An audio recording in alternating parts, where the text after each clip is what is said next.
Emergency teams cleared the wreckage. The tragedy was compounded by reports of a second crash at Dadieso, also near Konongo, shortly afterwards, heightening concerns over safety on one of Ghana's busiest highways.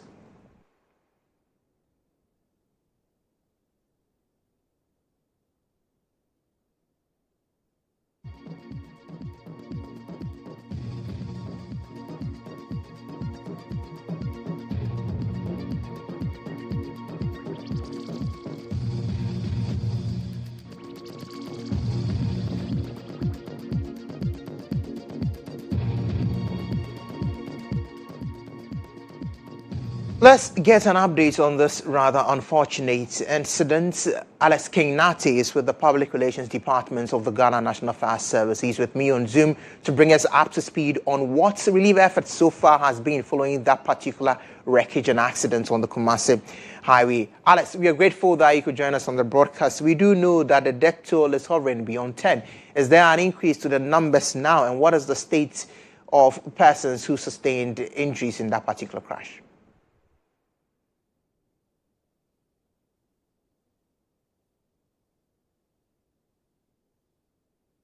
As it stands now, it's 12 people. 30, unfortunately, are in very critical condition. We are closely monitoring their condition in collaboration with the hospitals, the two various hospitals, that's Agyabeng Hospital and then the other private hospital where they are receiving treatment. So we are closely in touch with them. And so as it stands now, the number of the people dead still remains at 12. At 12. What we are seeing is a double whammy of unfortunate incidents on a very similar stretch, Konongo, Accra Kumasi Highway. And we want to understand, do we have full closure yet on the circumstances leading to these accidents, and even whether the eyewitnesses' reports and accounts of the tragedy is to go by? Well, preliminary investigations do, to an extent, confirm what the eyewitness account has been. Looking at the skid marks and then where the collision happened, it looks like it might be true. We've gathered that the truck, the DAF truck carrying the tomatoes, tried to overtake on a slope, and in doing so, came head-on with the Tata bus that was carrying passengers. And unfortunately, both drivers lost their lives and 12 other people. So nine males and 3 females unfortunately lost their lives as a result of the collision. A rather unfortunate incident, but let's have an understanding of the traffic management situation over there. The wreckage cleared now and free flow of traffic for pedestrians yet? Yes, obviously the vehicles are still by the roadside. The DAF truck, the mangled DAF truck is still there. The fuel tanker is not there at the moment, but then the mangled DAF truck, the mangled Tata vehicle is also still parked over there. What we did beyond extricating the injured and removing the dead bodies was also to make sure that the debris that were on the floor, along with the blood spills that remained on the floor, were cleared and washed away. And so we made sure that we did that part, which is within. We made sure that we did that part, which is within our. We did that part, which is within our mandates. And so, as it stands now, that has been done, and the other relevant authorities will do their part to make sure that all those other components are cleared. Alex King-Nati, we are grateful for your time on the broadcast. He speaks for the Ghana National Affairs Service and brought us up to speed on happenings following that particular unfortunate crash on the Accra Kumasi Highway. We'll bring you further updates in subsequent broadcasts as and when we have more. But as of now, what we do know is 12 dead people with 30 in critical condition. Let's head to the courts. The Attorney General has withdrawn its application seeking to revoke the travel permission granted to former Chief Executive Officer of the National Food and Buffer Stock Company, Hanan Abdul Wahab Ali Duba. The High Court in Accra had granted the first accused leave to travel to London, an order which was to elapse on July 12, 2026. The prosecution subsequently filed a motion on July 8, 2026, praying the court to revoke that leave. When the case was called on Thursday, July 16, Deputy Attorney General Dr. Justice Sremsai prayed the court for leave to withdraw the motion.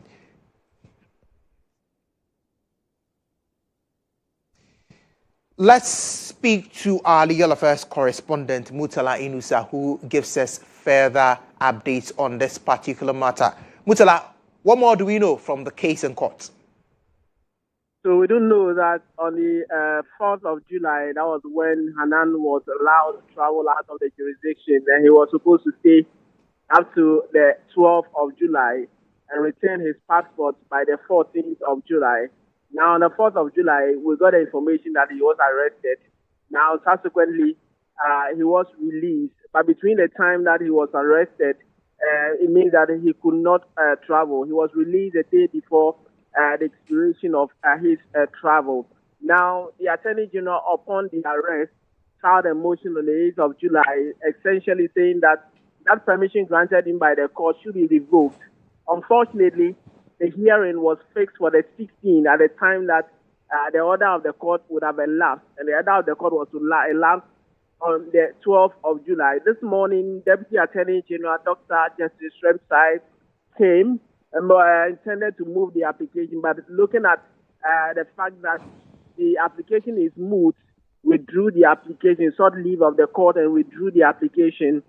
Lawyers for the accused person, Godfred Yebu-Adami, took an issue with that and said it was deliberate. It was an attempt to subvert justice, not to allow their client to, as it were, travel. So they picked an issue with that, but the court is saying that an application that is moot, the court cannot hear argument in it and all of that. So at the end, Justice Francis Apangabono Achibonga was of the view that the application has been withdrawn because time has elapsed. It is moot, and same is struck out because the Deputy Attorney General has had that withdrawn.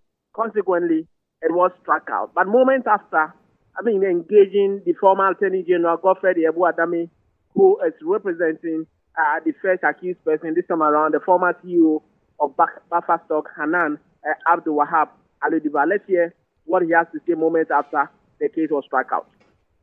At the time he was granted to him, and also at the time this order for him to travel was granted, that after traveling he should return the passport by 14 July.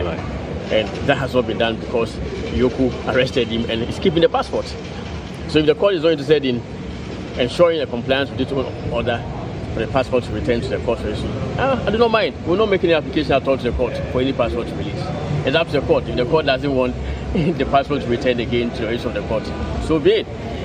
At the appropriate time, when there's a need for him to travel, we'll make an application to the court for him to travel. It's up to the court. The judge was concerned about the seizure of the passport by Yoku, and the judge failed to order Yoku to return the passport to the registry of the court in compliance with the court's own earlier orders. And if now the court is not concerned about the compliance of its own earlier orders, I don't have any problem. It's up to the court. They ought to know what to do and to do the right thing. The Republic must not be pleased all the time. It's about time the Republic be called to order. You cannot arrest a person and seize money which is on him. They've seized his money. I don't know whether they've spent the money, Yoko has spent the money or not. The money that was not taken out of the account that they claim was frozen. Clearly, the account that was frozen was not assessed because there was no check written by Hanan to withdraw any money. He borrowed money for his travel, about £7,000 and all, and they've seized it. They've seized it with Yoko, the executive director. So we just heard from Godfred Yebu-Adami. Mutala, what more is happening in court today? So, Emmanuel, so one case that is also done a short while ago, the case in which a military officer was killed at Kaswa Millennium City over land issue. That matter has traveled, then looked at the view and one other before the court murder. That case has traveled up to a point, and then the jury prosecution is calling witnesses. But, Emmanuel, one unfortunate setback in relation to this matter is that one of the 7-member jurors is absent, and he's no longer intending to come to court to come and assist the court in dealing with this matter. However, the matter that has gone very far, the court then have to start all over again by re-empaneling a new jury, and that is the unfortunate part of this particular case. So as we see before, Justice Kizita Nako Akwashi a new jury are being put together to, as it were, begin afresh a case that is almost done with prosecution calling their witnesses. Apart from that, the issue in relation to the Agyabeng murder, a level 100 student charged for murder of one Francais, a Ghanaian resident in Canada, also came out today, where the prosecution, led by Nana Maidin Krai, senior state attorney,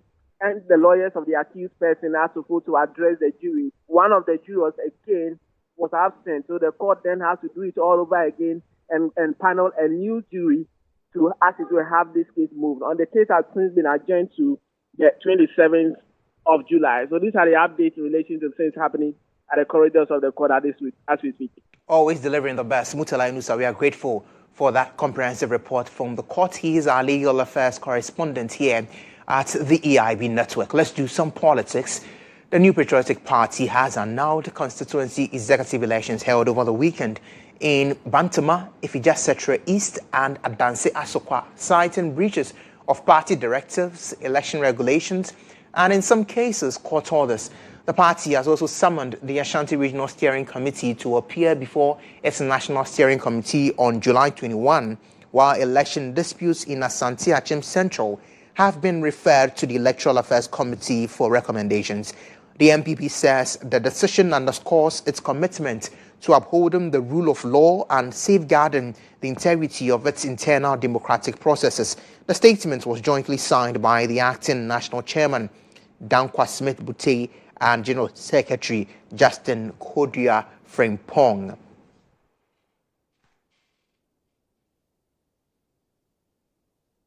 The Director of Communications for the MPP, Richard Agyabeng, joins me for a conversation on the latest directive from the party. We are grateful once again for joining us. Help us understand the nature of the breaches that the party, has found for which has led into this particular annulment. Thank you, and good morning. The elections in those three constituencies you've mentioned in Bantama, Ifija-Setre East, and Adanse Asokwa, these elections were not supposed to have gone on. There was a hold placed on them pending resolution of some local matters. And so by that directive by a National Steering Committee, the election was not supposed to have taken place. But then somehow we learned that the Ashanti Regional Steering Committee had supervised those elections, and subsequently the regional chairman had gone on to induct people into office following the election. And having taken notice of that, National Steering Committee had a meeting yesterday and resolved to annul those elections because they were not supposed to have taken place in the first place. And as you rightly informed your viewers, the Steering Committee had directed the Regional Steering Committee to appear before it on the 21st of July, which is next Tuesday, to explain the circumstances surrounding the elections and why they flouted the directive by National Steering Committee. It must be said that the NPP largely had a successful run of the constituency level elections, but we did see some incidents of violence, with even the police having to issue a statement on that. For you as a party, how serious are you tackling these things as you head on to even more senior positions within the rank and file of the party? Well, thank you for that question. I suppose that this was avoidable. The incident, especially in Ifija-Setre East, where unfortunately someone lost their life and a number of people injured, including some senior people of our party. It was simply avoidable. If I should probably say the Constituency Election Committee had listened or the region had enforced the directive by National Steering Committee, we would have avoided that. And then by now, what you and I will be talking about would have been the peaceful election across the country, rather than the one incident that is marred the beauty of it, which was not supposed to have happened to begin with. So as a matter of fact, the police are dealing with the matters relative to that violence, and the party stands ready to support in any way, shape or form to ensure that justice or the police gets access to the necessary information they need to be able to bring justice in that matter.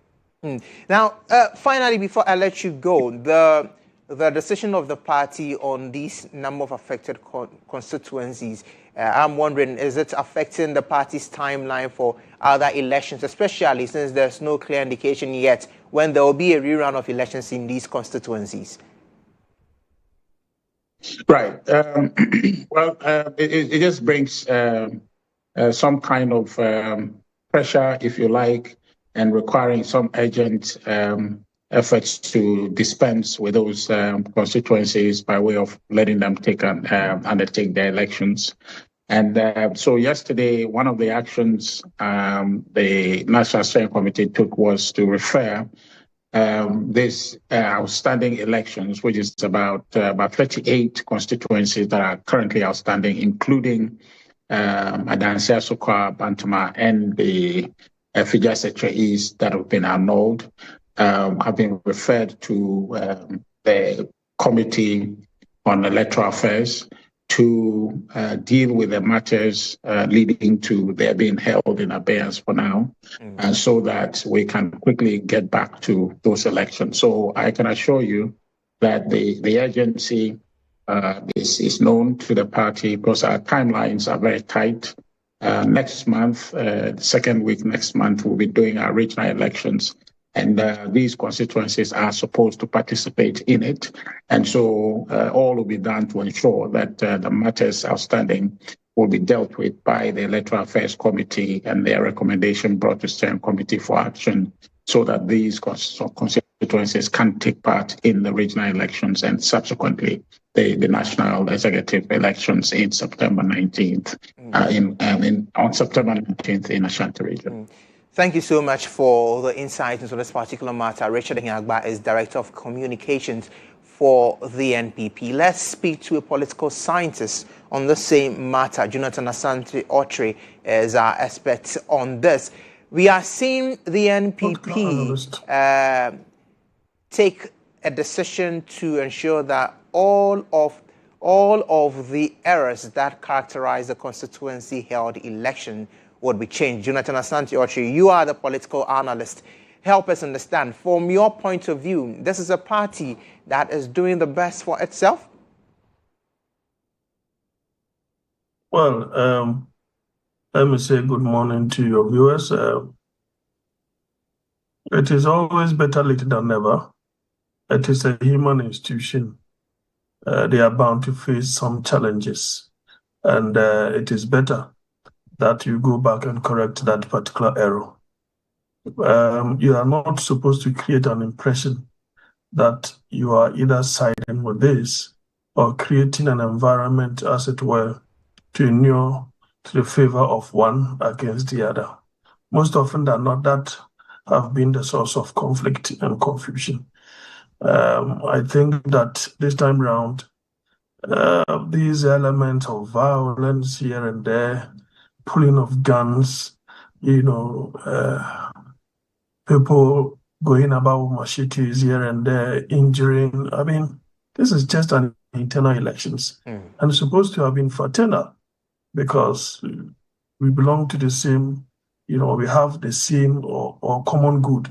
So it shouldn't have been the case. But for me, it doesn't augur well for the reorganization and probably resetting of the party. At this point in time, the flag bearer has already been elected. And my insider information indicates that people are trying to railroad, as it were, to get people who are aligned more to Dr. Bawumia to be elected in most of the places, if not all. And you have the other side, certainly, who are not ready for something of that sort. Because if you're able to, get the yes men of Dr. Bawumia in most important places, as far as constituencies are concerned, then it means that if it happens that he's not able to win the 2028 elections, his chances of getting elected for the 2032 elections will be quite higher. So everybody is planning strategically. And so that is the more reason why they are facing these heated as if they are enemies when they are not. It is because a particular section, of the party will want to have, their way in most of the areas, hence the conflict. But as I said earlier on, as a human institution, it is always better when you get it wrong, you get it right along the line. And that is good for democracy and internal democracy for that matter. Now, Dr. Jonathan Asante, my question on factions within the party would be the final one to you. But before I get to that, I have just chanced on a statement from a group within the MPP calling itself the Grassroots Patriotic Alliance. And when you mentioned that when they get it stronger and then they do what is right, it helps democracy, this group is asking that the party immediately retracts the communique annulling the Ashanti Regional Constituency executive elections. What we are seeing is major opposition to the decision from the party. How best do you think this can be handled? You see, this type of intransigence are likely to happen based upon the things that I said earlier on. And if you really put your ears on the ground, you will confirm the things and my suspicion. And some journalists have become aware of things of that nature. But as I said, if these results have been annulled, there must definitely be basis. If the basis ain't right, but it tends to, as it were, support the basis of the argument I've put forth, then I'm very sure that they wouldn't have that kind of peace over there.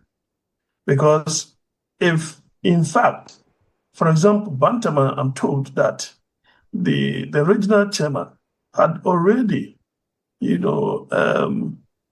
taken what's called an oath of office or something like that. So they had already sworn.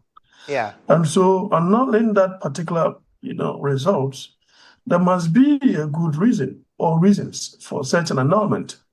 If not, some people may decide to call the national hierarchies bluff. And that in itself could easily affect the authority of the national executive, because that will have meant that, as I said, some underhand dealings may want to take place, or some people want to arm twist others. So when they conducted elections from the top before they will start from the bottom, I said that this particular procedure will only make Dr. Bawumia a democratically elected tyrant, because it is going to create a situation where if you are not for him, you are against him. It is not about people having divergent views. No. It is rather, if you are not for me, you are against me. And they will have to make sure that people who are fully supporting Dr. Bawumia get themselves elected. And so you may have a situation where these elements who are disgruntled may decide to take a different decision altogether. And so the party will have to be very careful. People having divergent views, right, with respect to leadership and other things, that is the essence of democracy. Okay. So there is a need for people to judge or sit down, have a tete-a-tete, and look at the issues from a dispassionate viewpoint. Look at the constitution of the party and see whether the breaches, are reasonable and can really sit well with those who are disgruntled. If they're able to do so, I think that would be the best way to go. If not, then it means that this name that you mentioned, Grassroots Patriotic Alliance or something of that sort, that in itself could also be another, faction being created in the party. Dr. Jonathan Asante, we'll leave the conversation here and bring you back in when we have more on this subject. But he is a political analyst, and we have been discussing largely the MPP's decision to annul some results, even in the Ashanti region, and refer matters to the steering committee of the party. Let's do some news from Parliament. Parliamentary Network Africa says the majority in Parliament is undermining efforts to promote openness and transparency in the House. In a post on Facebook, Executive Director of PN Africa, that is the Parliamentary Network Africa, Agyabeng, said it was becoming increasingly nauseating to witness what he described as the majority's consistent attempts to erode parliamentary openness.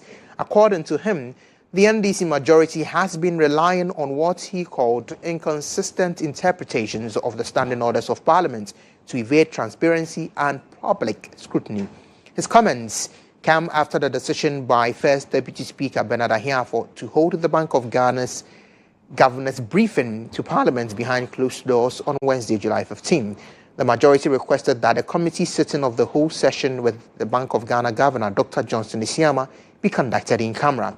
The First Deputy Speaker subsequently ruled that members of the media would not be allowed to cover the proceedings.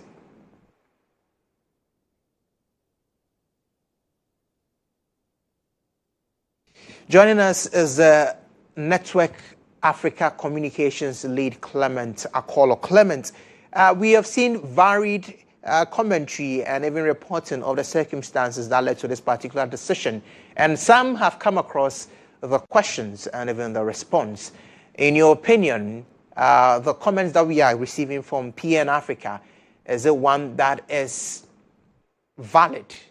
And is it one that really is the case that the NDC is abusing its majority in the House? All right, thank you very much. Yes, we in the civil society organization, and rightly so, the Executive Director of Parliamentary Network Africa has made it known that it's rather unfortunate that we are on this particular path. Would rather see a parliament that is fully acting out the principles of open parliament, because we know that the Parliament of Ghana has actually been giving a lot of respect when it comes to openness and the efforts that they are making towards that. And you could see that in recent times, we have seen the Parliament of Ghana opening up its doors to citizens, allowing even children and so many people coming in, opening the doors of Parliament, and then also allowing multiple coverage of the events of Parliament. So if we see something like that, that looks like the majority side or even Parliament actually trying to close the doors to the media when it comes to very important matters concerning the economy, like the governor of Bank of Ghana coming to account for his stewardship, and it will have to be closed to the public. We think that it is something that is not very good.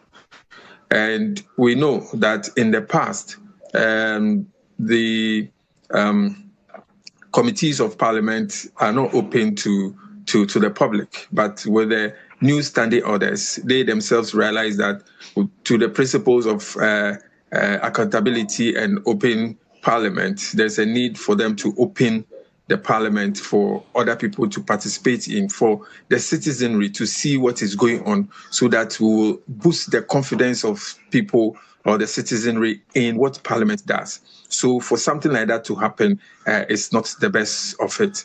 And we also saw that the interpretation of the standing orders yesterday was not very accurate, as was mentioned by the majority leader, indicating that Order 266 does not actually allow for public broadcasting of the committee of the whole, unless the committee agrees. But we think that it is the opposite, because the new standing order says that the committee's sittings will be open to the public unless otherwise decided by the committee. So I heard him say that he was telling the minority side to rather convince the committee the reason why the committee sitting should be open to the public and to be open to the media. But we thought that it should be the other way around, that he, the majority leader, should have rather convinced the committee that the committee sittings involving the governor of the Bank of Ghana should not be open to the media. And we think that that is an anomaly that must be rectified and must not be allowed to continue the next time. He made some justifications that issues of the economy, especially the Bank of Ghana, if it's open to that kind of banter on the floor, anything that somebody could say concerning the economy or anything could actually affect the economy. But I think that communication should have been better managed than just saying that the committee sittings or the committee of the whole sittings should not be open to the media. Now, Clement, we have the bite of the majority defending its decision, and they believe that, well, there's nothing wrong that they did on untoward. Let's listen to that bite. That is what the rules say.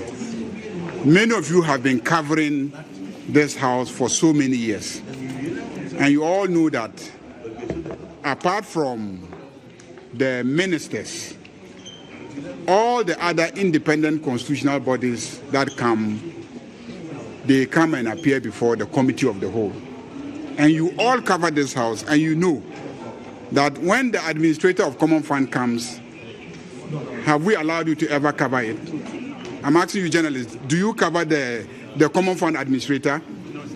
Do you cover the NHRA boss? All those, and even most of the time, unless we meet and decide, when the electoral commissioner comes here, you don't cover the electoral commissioner. So the central bank governor came to answer questions posed by Kojo Nkrumah, and we said that let's do what we do for all other independent constitutional bodies, which is let us sit without the media, because that's what we do for everybody. And they said, no. The media must be in. We said no.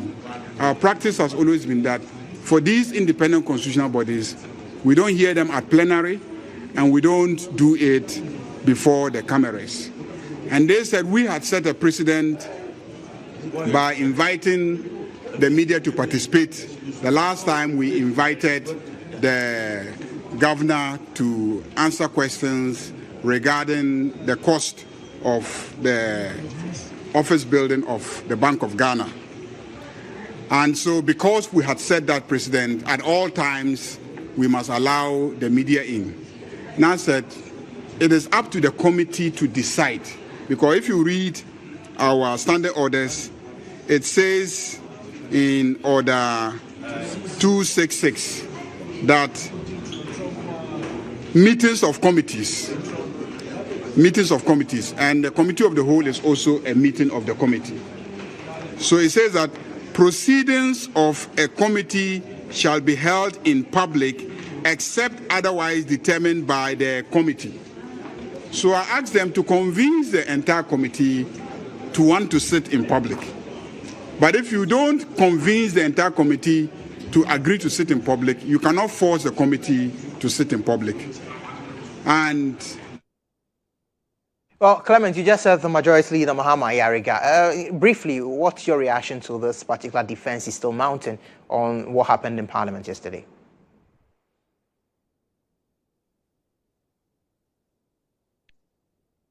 So when you hear him on the order 266, you realize that it doesn't really follow what he's saying, because it says that the committees of Parliament shall sit in public unless otherwise decided by the committee.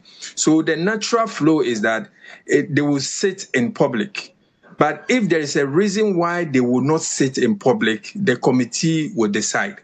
So he was rather calling on the minority to actually convince the committee why the committee should not sit in public. And I think it should be the other way around. Okay. He, the majority leader who is advocating that the committee should not sit in public, should rather have convinced the minority side why the sittings should not be had in public. So I think that he actually breached that particular or abused that particular standing orders. Clement, we are grateful for your time. Clement Akolo is Communications Lead at Parliamentary Network Africa. Away from that, the National Identification Authority has announced that organizations can no longer rely on photocopies or visual inspection of the Ghana card to verify a person's identity during transactions.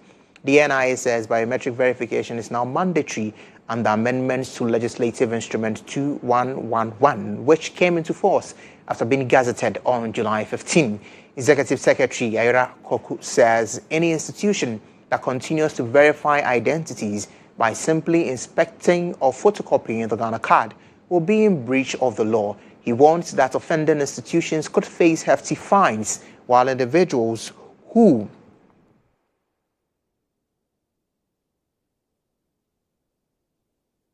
violates the new provisions also risk sanctions. The NIA says the move is aimed at strengthening identity verification, reducing fraud, and improving security of transactions across the country. The sector minister is expected to announce measures to support the implementation and enforcement of the new regulation in the coming days.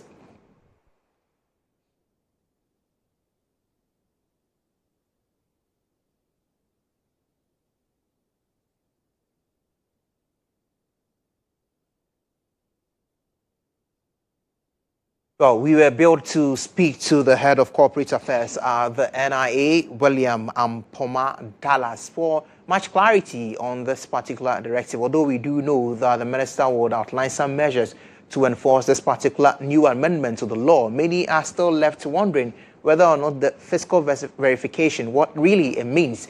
Well, let's take it to social media and bring you more on this. Nanama Aqua is on standby with all the comments. Thank you, Emmanuel. Yes, we do need clarity because, I mean, if you are visually inspecting something, it literally means you are looking at it. So if you look at my Ghana card, are you going to be charged 24,000 Ghana cities? We start with Olivia. We should be fingerprinting by now. You go to the bank and sign, and they tell you it's not the same as on their file, so sign again. Why not use my fingerprints to check if I am the one in the bank or not? I just do not understand. We have Hayford, so the ID can't be used, he's asking there. We have George. EcoBank still they photocopy our Ghana card. Ifya says, who is the fine going to? Is it government or the owner of the card? If it's the owner, then please come and photocopy my card left, right, and center. We have King. Visually inspecting like how? Dennis says, I think that's cool because it has the ID number. The banks can just take that, but still, unless they do a photocopy. Kujo Poku. So is the Ghana Passport Office aware?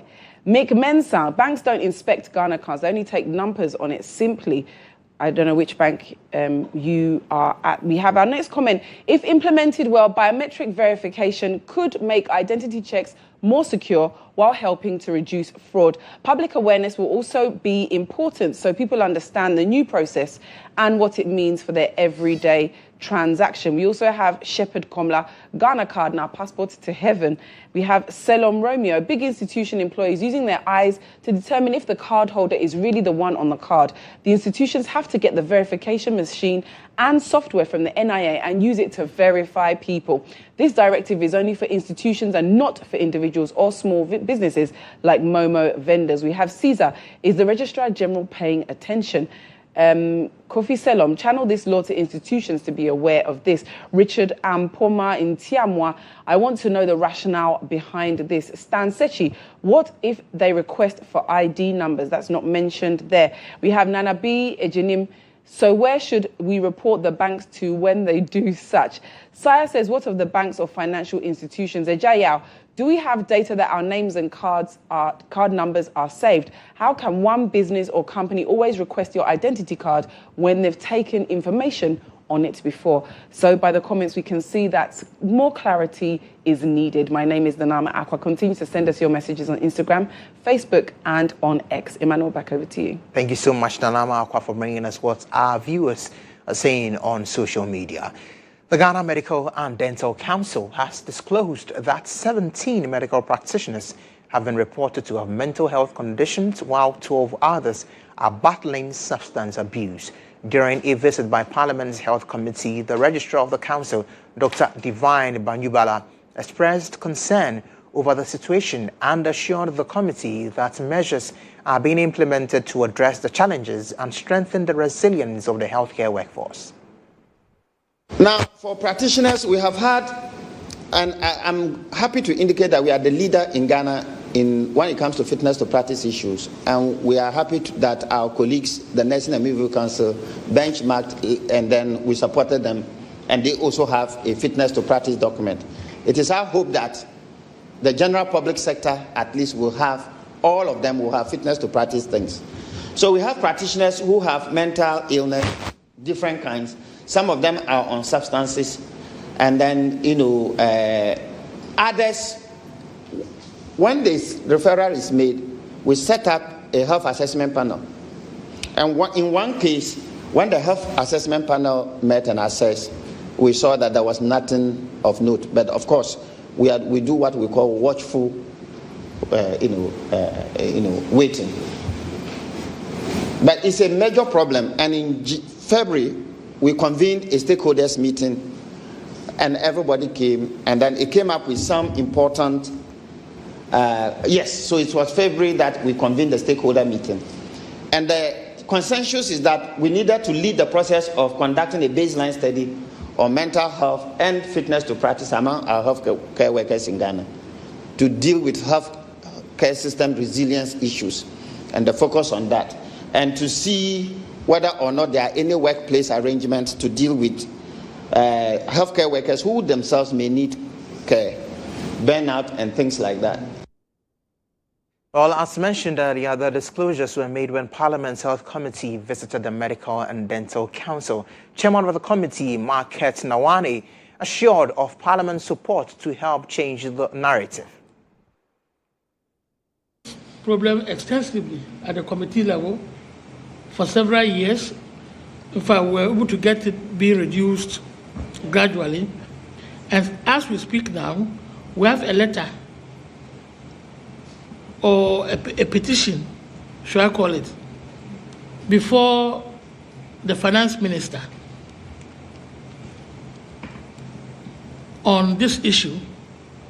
And I'm hoping that he will find time to meet the leadership of the committee, because that's what we demanded, that he should meet the leadership of the committee to discuss this issue extensively, because we believe that for an organization such as Medical and Dental Council, even though removing 20% of their IGF goes into government coffers, but probably you can earn more from them if you allow them to expand to the level that they can. Look at opening up all these branches at their regions and the rest, and also employing people. So we're creating employment. Samuel Arthur is a health analyst. He joins me for a conversation. Samuel, I believe we are past whether this is a concerning revelation or not, but for us and for the Parliament's Health Committee assuring of support, what really can be done to deal with what we are seeing within the healthcare workforce?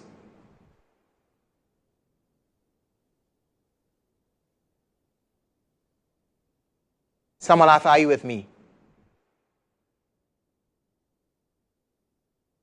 We are trying to make contact with Samuel Arthur, who is a health analyst, on the revelation that has been made by the Ghana Medical and Dental Council on the mental health conditions of the healthcare workforce. Samuel Arthur, can you hear me?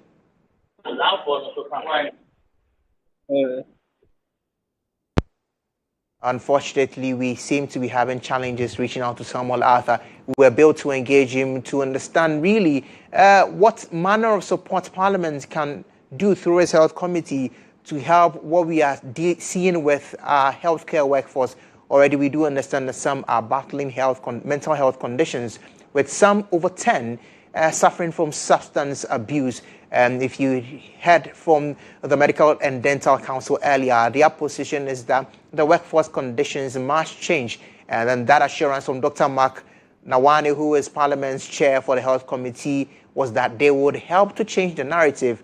Samuel Arthur was supposed to speak with us on this particular support, but unfortunately, technology fails us.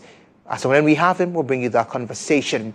Away from that, President John Dramani Mahama says verification processes are being concluded to pay compensation to victims of the Akosombo and Bong Dam spillage nearly 3 years after the disaster that displaced thousands of families and destroyed properties in the eastern and Volta regions. He said compensation will begin once the verification and assessment process is completed, stressing the government's commitment to a fair and transparent exercise. Speaking at a sword cutting ceremony for a 24-hour model market at GHOne in the Volta region, President Mahama said the finance minister has already made budgetary provision for initial payments this year, with additional allocations to be made in next year's budget if the amount proves insufficient to cover all affected victims. The resilience of the people of this region has been tested in recent years. The spillage of the Akosombo and Kwong dams caused significant hardship for many families, affecting homes, farms, businesses, and livelihoods across several communities. Government has remained fully engaged in addressing the aftermath of that unfortunate event. The necessary verification, assessment, and administrative processes relating to compensation are being concluded, and I wish to assure all affected people that government remains committed to ensuring that the process is finalized fairly, transparently, and responsibly. Once this process is finalized, the Minister of Finance made allocation in this year's budget to start the payment of compensation. If the money allocated is not enough, allocation will be made in next year's budget to continue the payments. But our commitment goes beyond compensation. We remain focused on supporting recovery efforts that restore livelihoods, rebuild communities, and strengthen resilience against future challenges. Time to update you with news in our world of business. The Business Brief is brought to you by CompuGhana, passion for technology.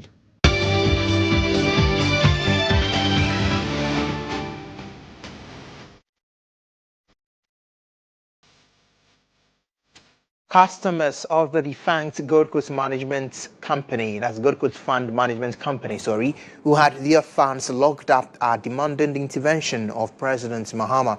The president, in his 2024 election campaign, had assured the said clients of the full payment of the locked up funds. In a statement from the aggrieved, the convener of the customers, Charles Nyame, asked President John Dramani Mahama to instruct the finance minister to include a full allocation in the 2026 mid-year budget review to enable the complete payment of all locked up investments belonging to customers of the defunct Gold Coast Fund Management Company.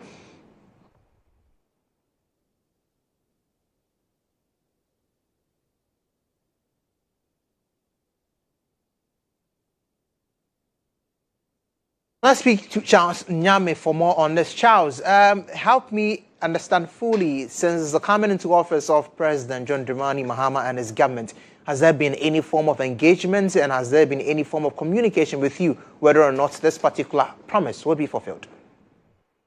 Thank you very much, my brother, for the audience you have given me. Greetings to your viewers and listeners. It is quite unfortunate to say that both the presidency and the finance ministry have not been responsive to our correspondence to them. We've done a lot of correspondence to seek negotiations or engagement, but all has proven futile. They have not been responsive at all. Before coming into office, Charles, can you hear me? Yes, please. Before coming into office, and as the president made this particular promise, was any of your members engaged? Yes, please. Particularly myself and some of the leadership of the group, we were engaged by the president himself before he made that public declaration. In fact, I would say that the president understands the issues very well because he was in the government when the banking crisis started, and after he left, the party who took over, he also understands how they manage things. So on our engagement, there were a lot of assurances that as he understands the issues very well, if we give him the opportunity and vote for him to become the president, he will do the needful and resolve the problem amicably. And for that matter, we also communicated to our members that this is what the president is saying, because at then, the previous government, they were not straightforward with our payments. And we agreed and voted for him. But it is unfortunate that the president is still sleeping on his promise. So that seems to me like for you as a GIF customers, this is a man not of his words. And so for the mid-year budget, which we do know would be read shortly in Parliament, should that not be included? What is your next line of action? I would say that it is too early for us to issue any disband statement, because we are reminding the president as we speak. We don't know what the response is going to be. So we will restrain ourselves to issue any disband statement. But we are hopeful, and we are stating it categorically, that if the president refuses to heed to our demand as he promised, we will advise ourselves and communicate to him in other forms, in other form different from this one. Charles Nyame, thank you so much for speaking with us. He is with our GIF customers of the defunct Gold Coast Fund Management Company. President John Dramani Mahama has announced that all districts in the Volta region are set to benefit from government's 24-hour economy model markets to boost trade and commerce nationwide. He said the initiative will create an integrated commercial network to connect producers to markets, strengthen local value chains, and drive regional trade. This market will become an important catalyst for economic activity. Farmers will have improved access to organized markets, helping to reduce their post-harvest losses. They will secure better returns for their produce. Traders will also operate in a cleaner, safer, and more efficient environment, while transport operators, artisans, food processors, and other service providers will benefit from the increased commercial activity. This market will strengthen linkages across the local economy, ensuring that more value is created and retained within the community. The project forms part of government's flagship national program to construct 24-hour economy model markets in all the 261 districts of this country.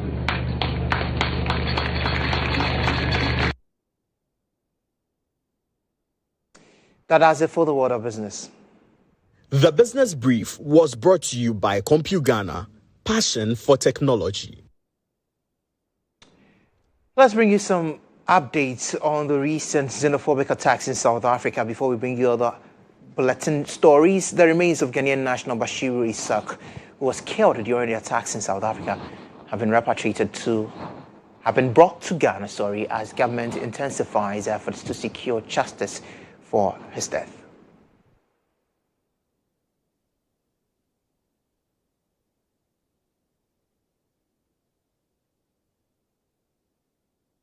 The military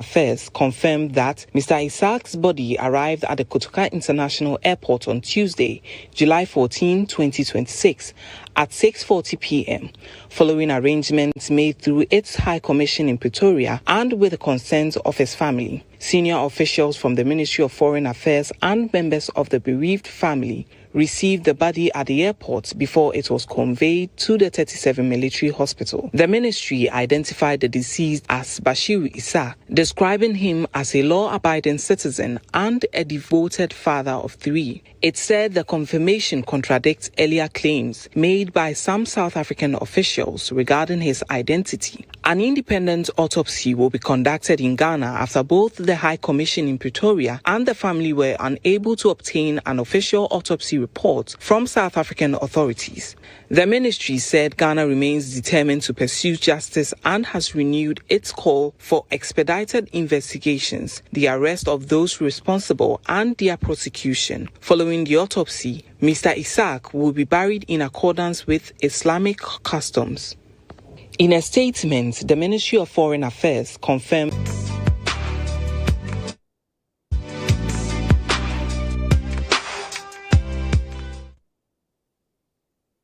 In zone, Ghana has earned multiple nominations at the 2026 African Music Magazine Awards, AFRIMA. With Black Sheriff leading the country's representation, he secured nominations for Artist of the Year, Best Male West Africa, Artist Best Male Rap Act, Song of the Year, and Album of the Year. Molly received 3 nominations, while Enam earned a nod for Best Female Act West Africa. Shatawale has been nominated for the Best Male Reggae Dancehall Artist, with Eno Baroni and Frida Rhymes competing for Best Female Rap Act. Behind the screens, Emoji Beats was nominated for Music Producer of the Year, Incredible Ziggy, Dance God Lloyd, and Holy Boy for Best African Dancer, DJ Sly King and DJ Kia in DJ categories, and Babs Direction for Best Video Director.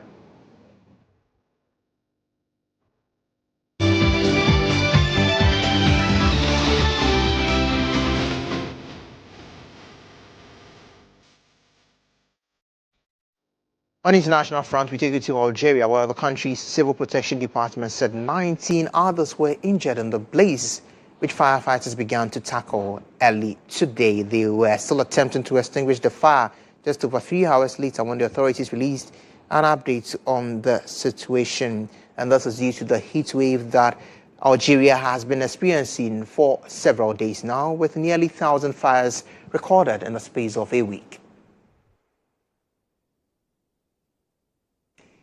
We are grateful for your company throughout the 60 minutes broadcast. On behalf of the entire production led by Alice Aite, Elizabeth Awisi Janke, we say thank you so much for watching. My name is Emmanuel Agyabeng. For more news, do log on to starfm.com.gh. Good afternoon.